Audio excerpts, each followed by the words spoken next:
4 PM news network में दोस्तों आपका स्वागत है। मैं हूं आपके साथ राशिद ज़हीर। राहुल गांधी की यात्रा बिहार को लेकर जो है उसका काफ़ी ज़्यादा जिक्र खैर है। मैंने भी कल आपके सामने एक समीकरण रखा था, लेकिन क्या राहुल गांधी वाकई 2026 या 27 का चुनाव वहाँ जीतने जा रहे हैं? अभी 2025 के आखिर में जब चुनाव हो जाएंगे तो क्या बिहार पर उनकी जो नज़र है, और उन्होंने पहले कहा भी है कि हमने वाकई गलती हुई है कि बिहार पर कम ध्यान दिया गया है, और अब जिस प्रकार से गुजरात को और बिहार को अपनी सरजमीन बनाने की कोशिश कर रही है कांग्रेस, क्या उसके अंदर कुछ निकलता हुआ नज़र आ रहा है? और सबसे बड़ी खबर जो मैं आपको देने जा रहा हूं दोस्तों, लोगों की नज़र, पत्रकारों की नज़र, राजनीतिक दलों की नज़र इस बात पर है कि अब से 8 महीने या 10 महीने बाद होने वाले बिहार के चुनाव में राहुल गांधी कांग्रेस को कोई लंबी चौड़ी जीत दिला देंगे। ऐसा नहीं है कि कांग्रेस वहाँ सरकार बना लेगी, हाँ तेजस्वी यादव के साथ सरकार बनाने के इम्कानात ज़्यादा हैं, लेकिन राहुल गांधी जैसा राष्ट्रीय नेता बिहार की ज़मीन को क्यों चुन रहा है?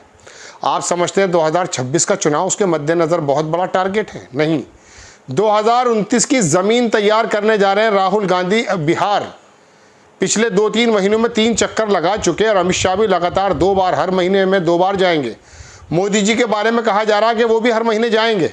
उनके मद्देनज़र बिहार का चुनाव बहुत इंपॉर्टेंट इसलिए हो सकता है क्योंकि बिहार में वो पहली बार अपना मुख्यमंत्री बनाने जा रहे हैं, या बना सकते हैं, या बनाने की कोशिश कर रहे हैं।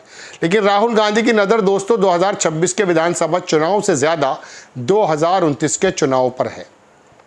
थोड़ा सा मैं आपके सामने समीकरण रखूंगा, उससे आपको सहज अंदाज़ा हो जाएगा कि वहाँ का मुस्लिम, वहाँ का यादव, और सबसे बड़ी बात वहाँ का महादलित अगर कांग्रेस के पक्ष में आ जाता है। मैंने पिछले एपिसोड में कहा था कि वहाँ इकोनॉमिकल जो weaker, backward weaker skill section है, ईबीसी जिसको कहते हैं, जिसकी संख्या वहाँ 36% है, उस पर नज़र राहुल गांधी की है। लेकिन उससे बड़ी नज़र मैं आपको बताता हूँ, 13% महादलित जो कुर्मी वोट जो नीतीश कुमार को बराबर जीत का जो है सेहरा पहनाता हुआ आ रहा है, 13% वहाँ दलित यानी कि महादलित अगर कांग्रेस की तरफ आ जाता है, या जिस तरह से कोशिश कर रहे हैं वहाँ के कांग्रेस के जो अध्यक्ष राजेश राम या राजेश कुमार बताया जा रहा है, उनको बनाया गया, वो महादलित के सबसे बड़े नेता बन सकते हैं।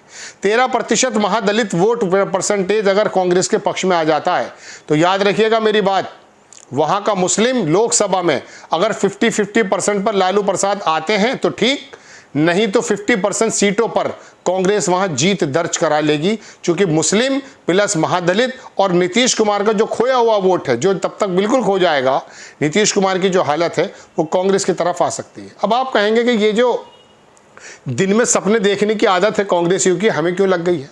हमें नहीं लगी है, हमारी कोई मुलाकात भी नहीं है। हम तो सिर्फ आपको बताना ये चाहते हैं कि बिहार की जो रणभूमि को किस प्रकार से अपना लड़ने की भूमि बना रहे हैं राहुल गांधी, उनकी तैयारियां ये हैं कि कन्हैया कुमार जैसा कि इमर्जिंग लीडर बिहार के अंदर जब पैदा हो जाएगा तो वहां का युवा जो पलायन रोको और रोजगार दो के बात को लेकर चल रहा है ज़मीन पर, कन्हैया कुमार एक स्टार के रूप में वहां पर आ सकते हैं। दलित के रूप में मैं आपको बता चुका हूं कि वहां का प्रदेश अध्यक्ष जो राजेश कुमार साहब हैं, उनको राहुल गांधी ने जो बनाया है। और सबसे बड़ी खबर मैं अब आपको देने जा रहा हूं, कल ही ये खबर निकल आई है कि कांग्रेस जो अपने संगठन के अंदर जो अगले समाज को प्रतिनिधित्व दिया करती थी बिहार में, तय कर लिया गया है कि वहां पर 70 से 80-90% जो प्रतिनिधित्व है वो वहां के वहां दलित और अल्पसंख्यक जो ओबीसी जो पिछड़ा है उसको दिया जाएगा। ये वाली रणनीति बिल्कुल साफ नजर आती है कि राहुल गांधी किस प्रकार की बिहार के अंदर बिसात बिछाना चाहते हैं। दोस्तों ये समीकरण ऐसा है जो राहुल गांधी बिहार को दरअसल 2029 के मद्देनजर साधना चाहते हैं। अब मैं आपको एक बात और बताता हूँ, बिहार के अंदर 2019 के चुनाव में और 2024 के लोकसभा चुनाव में एक फ़र्क है। वो फ़र्क क्या है वो मैं आपको बताता हूँ। वहाँ जब भारतीय जनता पार्टी ने 2019 में लगभग क्लीन स्वीप कर लिया था, और इस बार वो 8-10 सीटें या 7-8 सीटें लूज़ कर गई है नीतीश कुमार के साथ मिलकर के, वहाँ पिछली 2019 में उनके ज़्यादातर नहीं यानी कि 99.99% जो कैंडिडेट थे वो 3 लाख वोटों के मार्जिन से जीते थे। 2024 में ज़मीन खिसकती हुई इस बात का अंदाज़ा कीजिए कि अब की बार उनके कैंडिडेट 2 लाख का मार्जिन भी पकड़ नहीं पाए। और दूसरी बात मैं आपको बताऊं दोस्तों कि राहुल गांधी ने जो इकोनॉमिकल वीकर सेक्शन है उस पर जो बात की है, महादलित पर जो बात की है, मुझे तो कभी कभी ऐसा लगता है कि राहुल गांधी शायद हमारा वीडियो तो नहीं देख रहे। परसों मैंने एक वीडियो बनाया जो आपने कल सुबह देखा। मैंने कहा कि साहब बिहार को तेलंगाना की तर्ज पर बदला जा सकता है। कल बयान आ गया राहुल गांधी का तेलंगाना को लेकर के।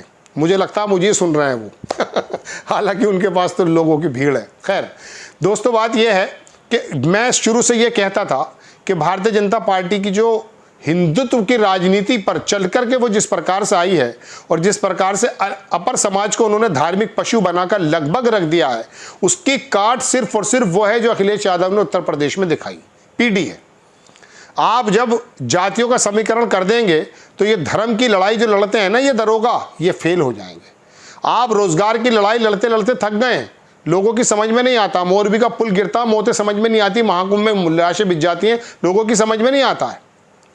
लेकिन जब ये अपने हक की बात देखते हैं, जातियों में बदल देना, बल्कि काशीराम तो ये कहा करते थे, हम सुनते थे कि जब कभी धर्म का जुआर खत्म करना हो तो जातिवाद में बांट देना चाहिए। कभी कभी ये जातिवाद भी बेहतर महसूस होता है। राहुल गांधी खुल के तो ये कह नहीं सकते, एक अच्छे पत्रकार हैं, वो बिहार की राजनीति में कुछ ज़्यादा बोलते हैं। मैं उनकी बात सुन रहा था, कह रहे हर नेता के पास अपना जनाधार है।